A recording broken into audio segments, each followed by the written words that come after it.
Wash your hands, wash your face, wash your pee-pee bus. And don't cough.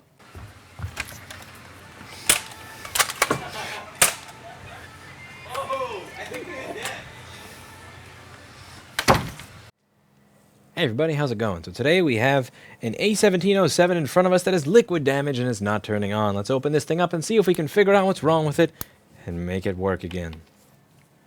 Okay, so let's take a look at this machine and try and figure out why it is that it's not working. Now, when we take a look at the board, you might notice that my camera is shaking. But besides that, we got a red dot over there.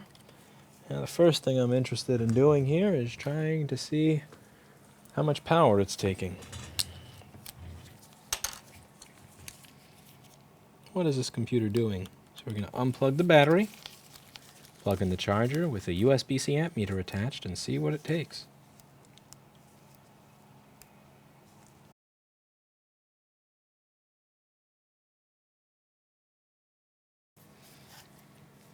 Five volts.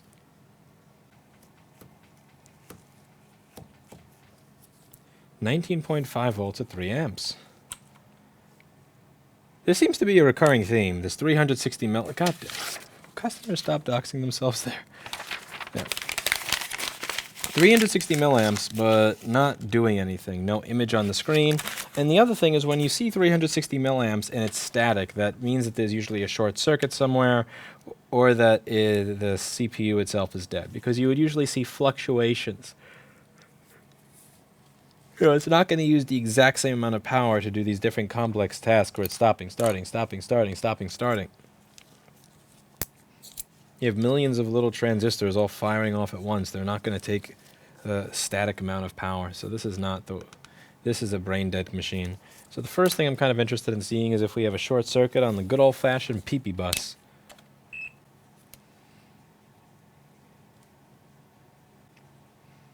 The pee-pee bus is 0.5 volts.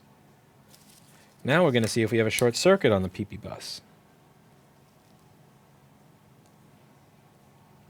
The pee-pee bus doesn't have a short.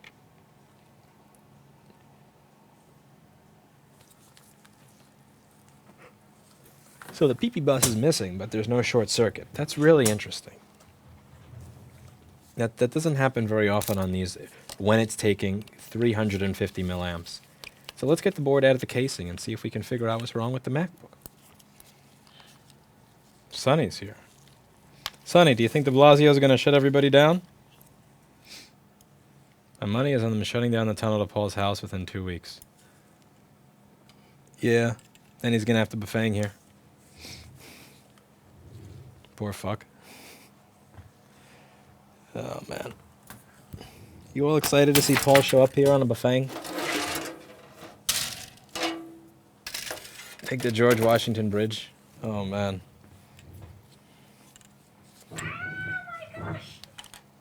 Hey, no coughing. Stop that. Stop coughing. Wash your hands, wash your face, wash your pee-pee bus. And don't cough. Ahem.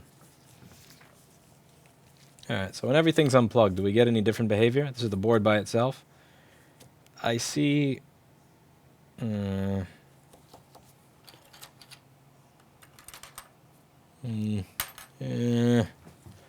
Lame. Oh wow, now it's not even going to 20. Oh, there we go. Now I get 20 volts. Okay, so the problem here with this board is that we're getting 0.5 volts on PP Bus G3 hot. And what's really strange is that there's no short circuit to ground, because usually we have a short circuit to ground that's going to cause it to be pulled down. Even if we didn't have PP Bus G3 hot and it was taking, let's say, 20 milliamps, that would make sense to me. What doesn't make sense to me here is that it's taking 350 milliamps and PP Bus G3 hot's missing. PP Bus G3 hot is the second rail I expect to turn on. The first is going to be PP3V3 underscore G3 hot. That rail turns on the CD3215s, which allow the charger to put out 20 volts instead of 5. So PP3V3 underscore G3 hot is going to power this chip, which is then going to speak to my charger and say, turn me on. After that, PP Bus G3 hot comes on. So the lack of PP Bus G3 hot, with there being no short circuit to ground, and was also having 350 milliamps of usage, is really confusing. That's a problem that I would not expect to have, and still doesn't make sense to me to the point where I'm actually making this measurement again, because I don't believe it. I still don't believe it. Something is... I still don't believe what it is I'm measuring. This has been a frequent troll, this 340, 350 milliamps, and not doing anything crap. And I just find it hard to believe that this is actually continuously doing this. Like, makes no sense to me.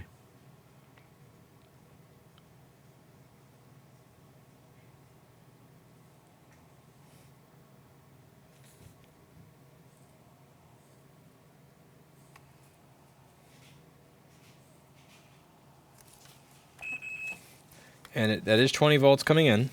Just going to confirm that. Yep, 20 volts on input.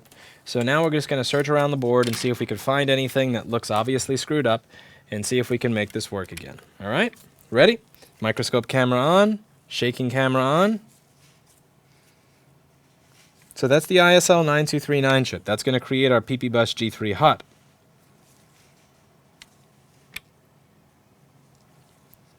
We also have some caps next to it that look kind of nasty. And a damaged looking probe point. So let's do some cleaning over here.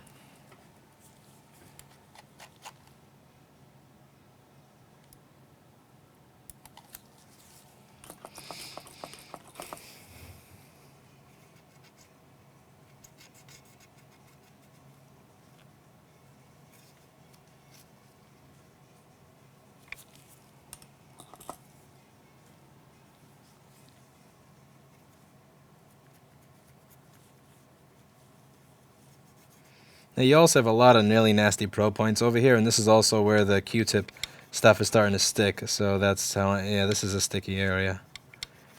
You can see all these probe points look kind of destroyed. And I'm curious if these are the probe points where something's passing from one side of the board to the other, or are these the probe points for just testing purposes? Because what could be happening here is those are the probe points where stuff is passing from one side of the board to the other side of the board. And if they're nasty or disgusting, that could mean that maybe we actually do have PP Bus G3 hot, but it's only present on one side of our motherboard. So we're just going to try to check out on the schematic and see what these things are. So let's go back over to the schematic in the board view. So what do we have that is all nasty down here? Okay, that's PPV BAT G3 hot connector. So that's going to be where the... This is pretty much PP Bus G3 hot. So this is the PP Bus G3 hot going to the battery. And all of that looks like complete and utter shit. Wonder if that's shorted to ground, maybe. One way to find out, right?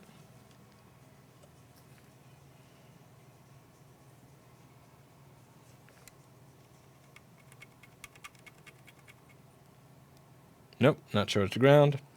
24 million ohms and going up. Okay, next. What is this little thing over here? Looks like shit. What do you do?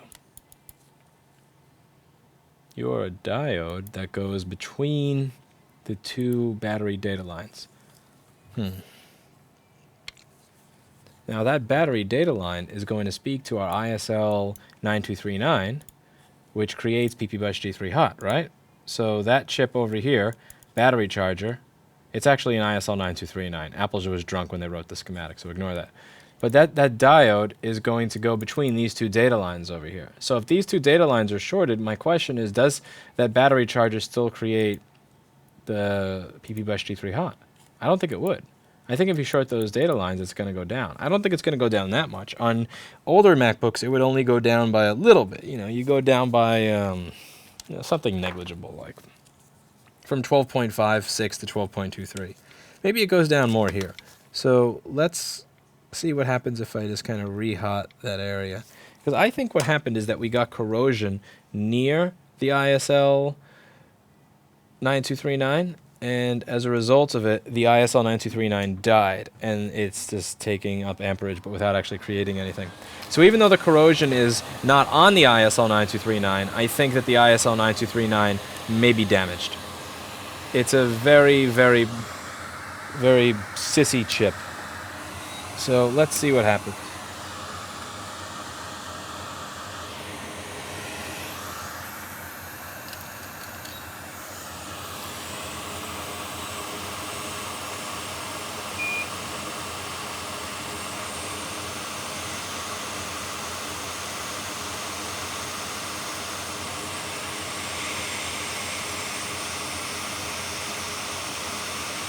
That smells kind of funky.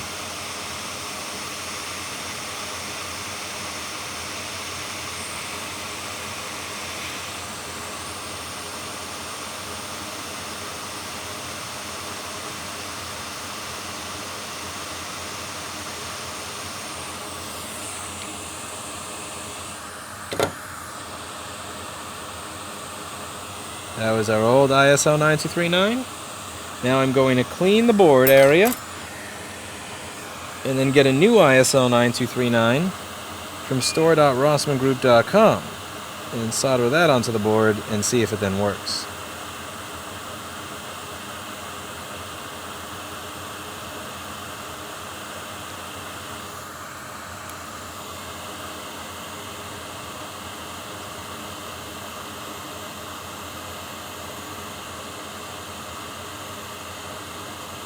Now that pad that went away is a not connected pad, so it doesn't matter. If you take a look on the schematic in the board view, it says unconnected, so that's why that pad goes. You may notice that when you're soldering, sometimes there are pads that go away really, really quickly, and those are often the pads that are not attached to anything. So let me go get myself a chip. We're just going to make a quick trip over to store.rossmangroup.com, and we'll be right back.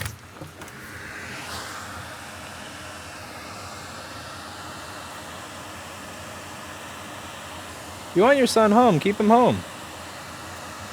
I'm sure he's not going to argue with you. Because I've been reading stuff in the news saying, yeah, they shut the schools down and the kids are so sad. Bullshit! Fake-ass news. Fake fucking news. Yeah, that's what kids always used to do when I was a kid. Oh, they shut... Oh, no, please don't snow. No, it's snow. No, I can't go to school. I wanted to write the word 200 times a row in the book until I memorized it for 6 hours a day as someone screams at me and tells me I can't go to the bathroom when I have to pee. I'd love to meet you. Nah, if you met me, you'd probably be disappointed. I'm a prick. But thank you very much for the sentiment, Carrie. I appreciate it. Alright, let's solder this chip on the board. So we have an ISO 9239 here. Purchased brand new from store.rossmangroup.com.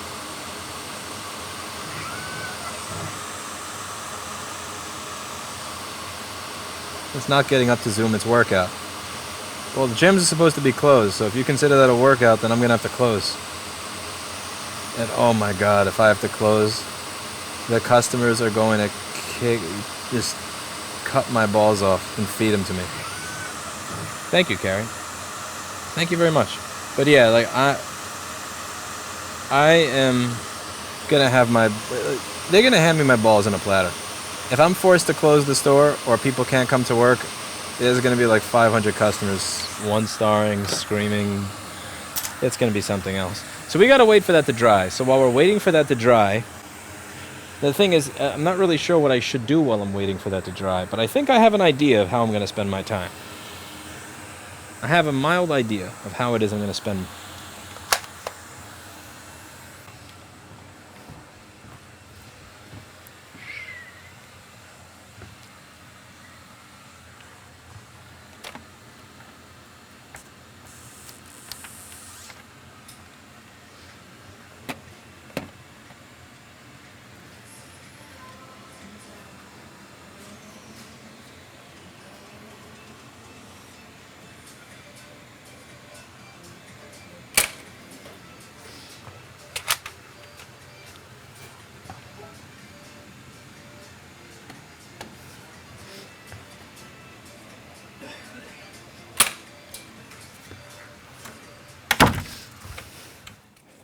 Alright, so we've replaced our chip.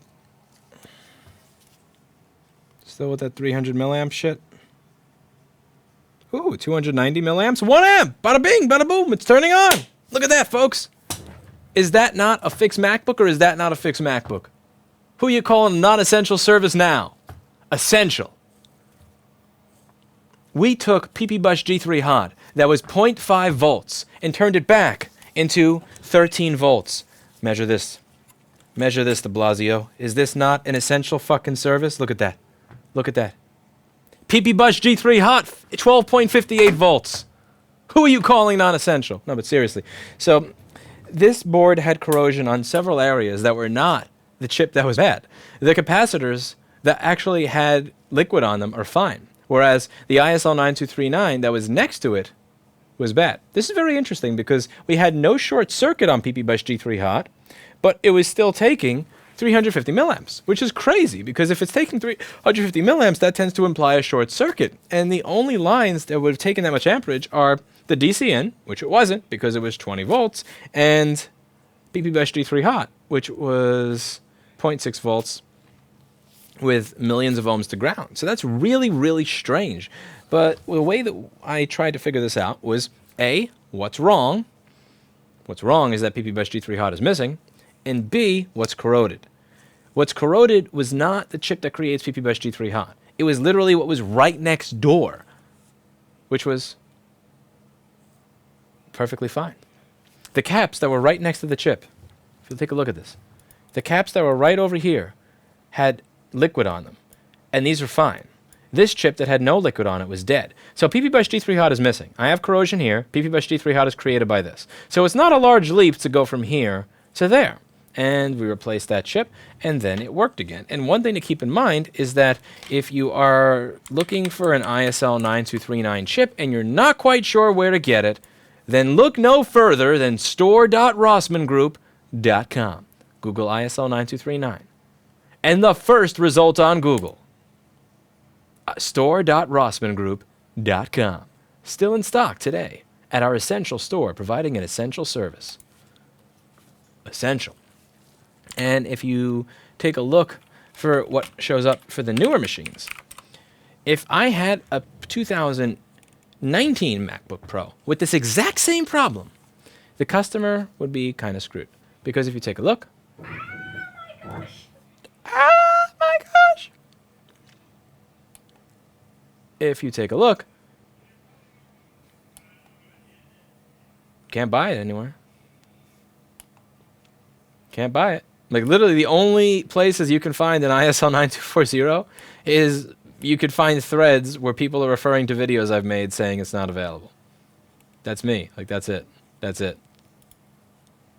You could see someone saying, can you make the ISL 9240 available for purchase? To Renaissance. Haha.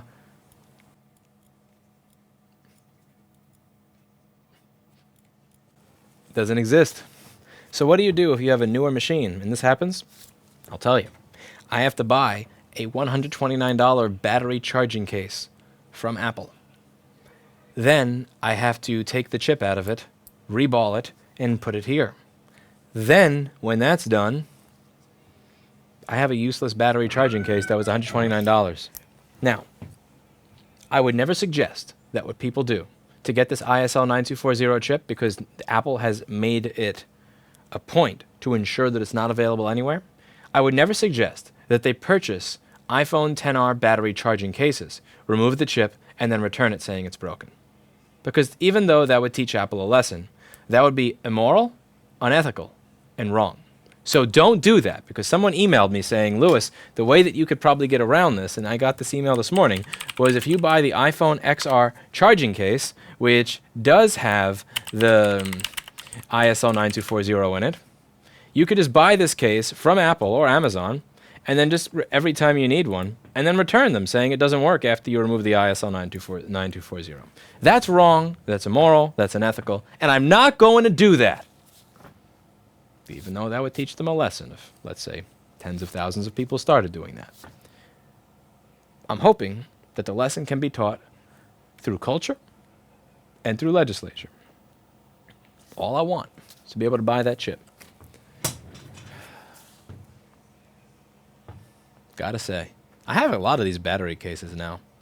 These things are seriously, they're piling up in my office.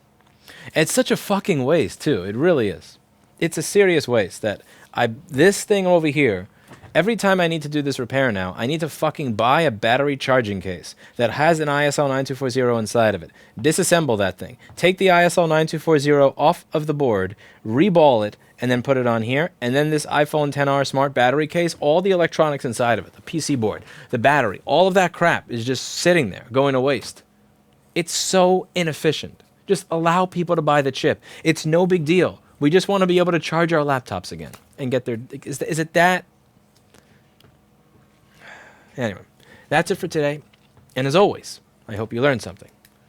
I will see you all in another video.